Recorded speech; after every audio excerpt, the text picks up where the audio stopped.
8 people from West Tennessee are facing federal firearm charges. They've all been indicted by a federal grand jury. 4 of them are from Jackson, 1 is from Mexico. All of them are convicted felons and are prohibited from owning a gun. 2 of them are also illegal aliens. They could face up to 10 years in jail and a $250,000 fine.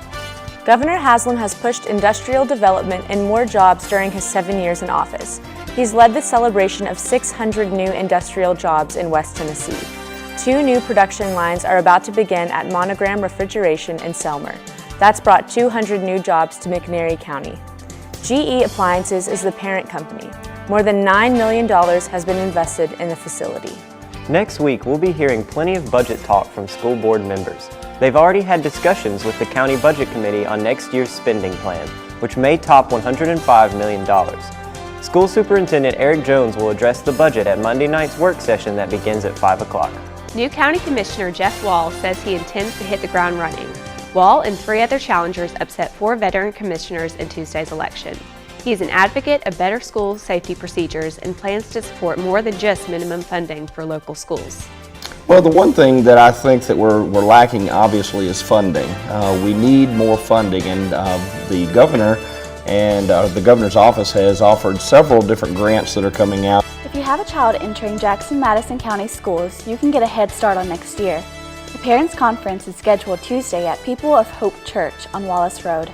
You'll receive free summer learning materials for children from pre-K through 8th grade.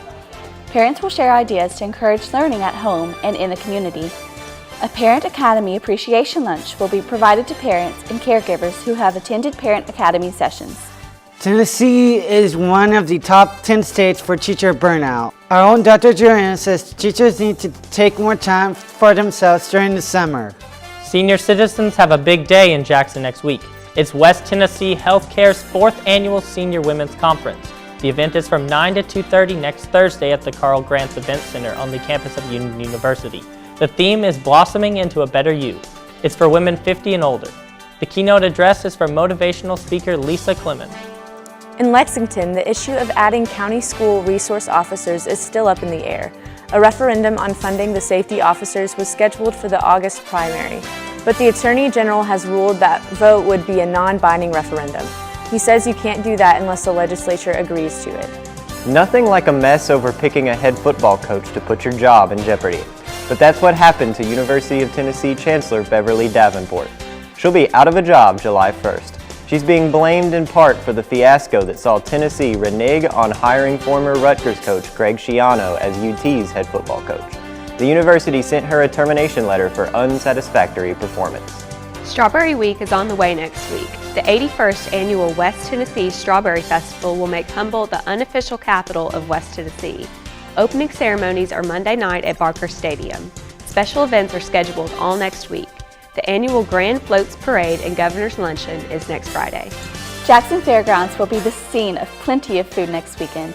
The first ever Eat on the Street Food Truck Festival gets underway Saturday, May 12th. Vendors with food trucks from Jackson, Henderson, and Memphis will be serving up their specialties. Activities will be offered for children. The day winds up with a concert at 5 o'clock inside the Fairgrounds Stadium.